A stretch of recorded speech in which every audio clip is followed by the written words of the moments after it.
Halo semuanya, perkenalkan saya Zaina Paulisa Nurrohak dengan NIM G00232007 dari SID 05 kelas A. Kali ini saya akan menjelaskan beberapa topik terkait ekstremitas inferior dan superior.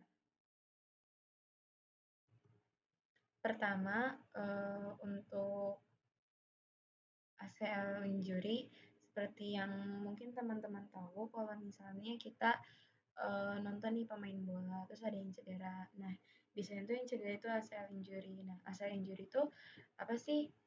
Jadi, ACL injury sendiri adalah cedera pada anterior cruciate ligament. Nah, sebagian besar cedera ACL itu terjadi selama olahraga tertentu, seperti basket, sepak bola, ski, dan tenis. Terus gejalanya itu meliputi pembengkakan lutut, kestabilan, dan rasa nyeri. Nah, bahkan di sini sampai robek nih, ada perobekan. Nah, biasanya tuh kalau main tuh jadi kayak jatuhnya tuh tiba-tiba dan terlalu keras, sehingga akhirnya ACL ini bisa jadi kayak bengkak gitu atau bahkan sampai robek saking kerasnya benturannya kayak gitu. Nah, selanjutnya tulang-tulang apa saja sih yang ternyata tersusun dengan adanya si ACL ini? Yang pertama itu ada os femur yang letaknya di bagian atas, lalu ada os tibia di sini. Jadi si ACL ini kan ligamentum yang langsung menghubungkan antara os femur dan os tibia. Terus ligamentum lainnya apa saja sih yang membantu menghubungkan satu kestrukturan kayak gitu? Yang pertama itu ada ini ya, lateral collateral ligament, terus ada medial collateral ligament, terus ini tadi ya yang ACL, yang tadi sering robek kalau untuk di olahraga tertentu, anterior cruciate ligament, sama ada di bagian belakangnya itu posterior cruciate ligament. Ini os femur yang tadi, yang ini os tibia. Selanjutnya, muskulus apa saja sih yang membantu untuk di area ini? Yang pertama itu kan kan di area sini ya. Jadi ya pasti untuk di otot bagian femur dan otot di bagian os yang nanti melekat ke os tibialnya. Jadi kalau di bagian atas itu nanti ada rectus femoris muscle, terus ada kayak misalnya otot vastus medialis, vastus lateralis, terus nanti juga ada tendon-tendon yang membantu menjaga kesatuan di sini ya. Jadi ada misalnya tendon femoris rectus, terus misalnya di sini ya ada perkumpulan tendon. Jadi ada sartorius tendon, ada gracilis tendon, dan ada semitendinous tendon. Terus untuk di bagian sininya itu nanti ada tibialis anterior, terus nanti ada musculus, ada tibial tuberosity, terus ada pronaos longus muscle, terus ada gastrocnemius muscle, dan ada soleus muscle. Ini untuk tampak belakangnya yang tadi ada gastrocnemius, plantaris, soleus.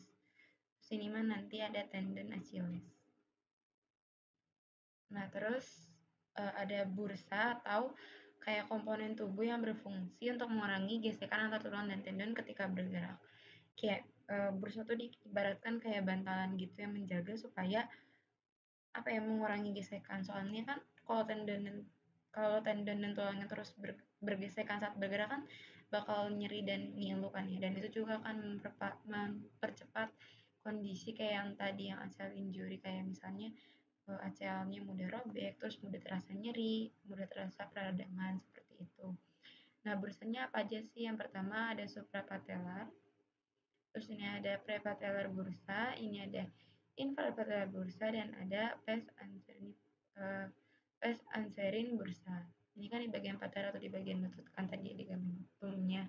Jadi ini ada bursa-bursanya yang membantu di pergerakan di area patella.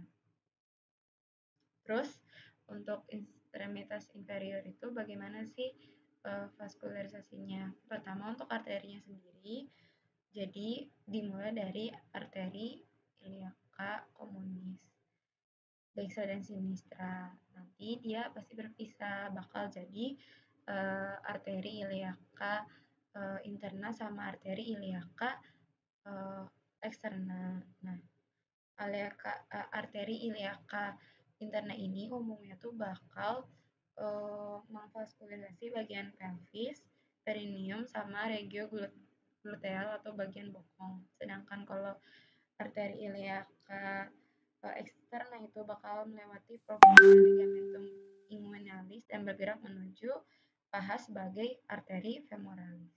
Ini. Terus nanti arteri femoralis terus ke bawah, nanti ada yang profunda, terus nanti ada yang berubah menjadi arteri poplitea di posterior lutut di bagian sini. Terus nanti ada yang jadi arteri tibialis anterior dan arteri tibialis posterior. Ini arteri tibialis anterior. Ini arteri tibialis posterior.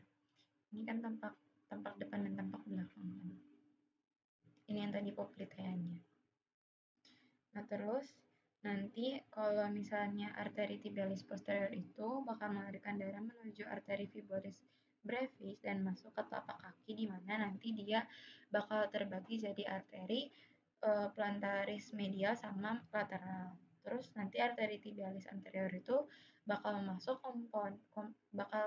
untuk kompartemen anterior, bagian tungkainya anterior, terus serta pergelangan kaki. Terus nanti berlanjut ke bagian dorsum kaki sebagai arteri dorsalis pedis. Arteri dorsalis pedis. Nah, kebalikannya dengan arteri, kalau vena itu kan penjalarannya dari bagian-bagian tubuh baru nanti ke jantung. Berarti kan dari bawah sini kan ya. Jadi nanti perjalanannya tuh dari vena savena magna sama vena savena parva. Jadi kalau misalnya vena savena parva tuh jadi kayak kebanyakan darah-darah dari kaki tuh mengalir lewat vena savena parva. Terus yang nanti bakal diterima sama vena ini dan vena profunda. Terus nanti dia tuh akan menerima darah dari tungkai bawah dan bertemu nanti di sini sebagai vena poplitea. Terus kalau vena magna itu tuh akan mengalir di medial tungkai bawah dan membentuk koneksi dengan vena profunda di pada bagian kaki. Nah, vena ini akan berlanjut ke arah superior menuju mediator paha. Nih, di sini. Masih ada vena savana magnanya kan. Terus nanti dia akan bersatu menuju muara-muara ke nanti ke sini. Nah, terus kalau untuk venanya sendiri kan nanti ada vena femoralis profunda. Ya, nanti tuh akan menerima darah dari paha bagian profunda dan akan lanjut ke menuju vena femoralis. Bagian sini kan ya. Terus nanti vena femoralis itu nanti terus naik ke atas, akan bergerak menuju vena iliaca externa, kemudian lanjut ke vena iliaca communis. Nah, nanti dari vena iliaca communis itu bakal berlanjut ke vena cava inferior dan berakhir di atrium dextra. Seperti itu. Tadi untuk pembahasan yang pertama mengenai ACL, terus dari mulai otot-otot yang dihubungkannya, terus ada ligamentum membantu, ada tendon dan otot-otot, serta ada vaskularisasi dari arteri dan venanya. Kita lanjut ke pembahasan selanjutnya, yaitu ada plexus brachialis. Jadi kalau untuk plexus brachialis sendiri merupakan serabut saraf yang berasal dari ramus anterior radix saraf C5 sampai T1. Dari sini sampai T1 tuh ada kayak bagian toraks bagian satunya doang. Yang ini nih.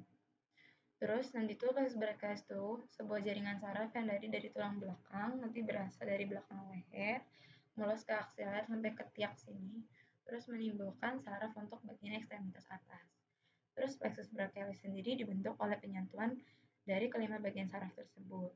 Nah, nanti plexus brachialis sendiri bakal mengontrol motorik dan sensorik untuk bagian ekstremitas atas. Terus untuk plexus brachialis sendiri dimiliki oleh kedua sisi. Jadi nggak cuma bagian dextra aja, tapi sisi sinistra juga punya. Nah, terus untuk pembagiannya sendiri dimulai dari plexus brachialis itu dimulai dari tadi ya, ada 5 rami ventral dari saraf spinal. Dari C5, C6, C7, C8, dan T1. Terus nanti akan membentuk 3 trunkus atau 3 percabangan. Ada percabangan superior itu dari C5 dan C6. Terus ada trunkus inferior dari C7 dan trunkus medialis dari C8 dan T1.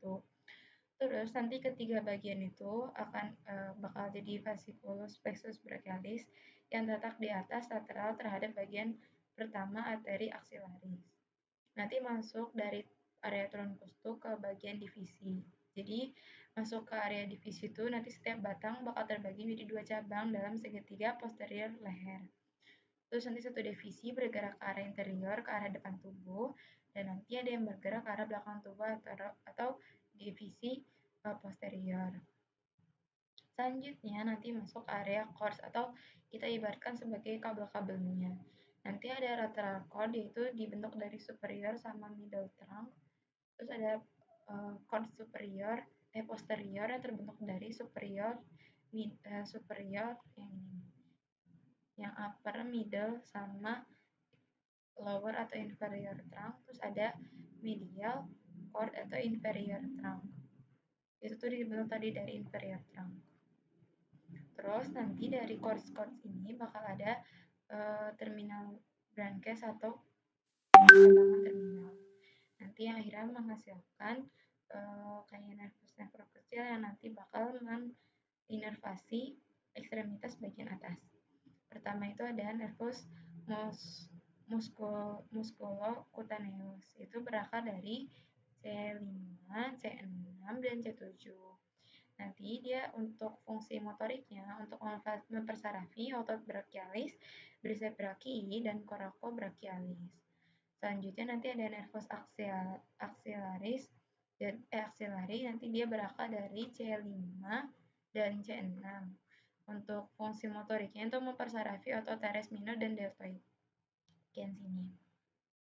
Terus nanti ada nervus median juga, dia berakar dari C6 dan T1.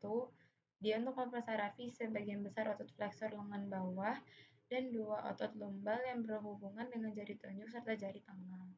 Terus nanti ada nervus radialis berakar dari C5 sampai T1 untuk mempersarafi triceps brachii dan otot-otot kompartemen posterior lengan bawah. Selanjutnya nanti ada nervus ulnaris berakar dari C8 dan T1 untuk mempersarafi otot-otot manus, terus untuk gerakan flexor kalpi ulnaris dan separuh medial flexor digitorum profundus. Kita lanjut ke bagian pembahasan selanjutnya, yaitu kali ini saya akan bahas tentang regio dorsum extremitas superior. Jadi kalau regio dorsum itu yang di bagian belakang ini ya. Ini tetap ya tampak superficialnya, terus ini kayak tampak lebih dalamnya. Jadi nanti yang tampak superficialnya yang otot trapezius itu kayak dibuka gitu. Nah, apa saja sih otot-otot yang membangun regio dorsum? Yang pertama itu ada musculus trapezius yang nanti dia berorigo dengan protuberantia occipitalis externa, terus berorigo juga dengan processus supinosus, Visce 7 dan semua vitae. Terus nanti dia berinsertio dengan clavicula, spina capicula, dan acromion.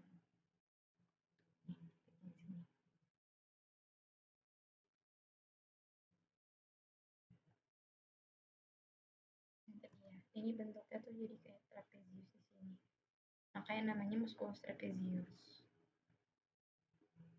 Nah, nanti dia diinervasi oleh nervus accessorius. Terus ada musculus latissimus dorsi, dia tuh berorigo dengan processus spinous dari VT7 sampai 12, terus ada spina iliaca dan 4 koste bagian bawah. Terus dia berinsersio dengan sulcus interbercularis sumeri. Terus dia diinervasi oleh nervus thoracia. Terus selanjutnya bagian regiodorsum itu ada musculus, rhamboideus major dan rhamboideus minor. Nah, kalau untuk rhamboideus major, dia berorigo dengan proses spinosus untuk VT dari 2 sampai 5. Sedangkan rhamboideus minor, dia itu berorigo dengan prosesus spinosus VC7 dan VT1. Nah, terus untuk insersionya sama-sama di margo medialis scapula. Terus untuk inervasinya sama-sama diinervasi oleh nervus dorsalis scapula. Terakhir ada musculus levator scapula. Nah, dia tuh berorigo dengan prosesus transversus dari VC1 sampai 4. Nah, nanti dia juga berinsersio dengan margo medialis scapula atau angulus superior. Nah, nanti dia diinervasi oleh nervus dorsalis scapula.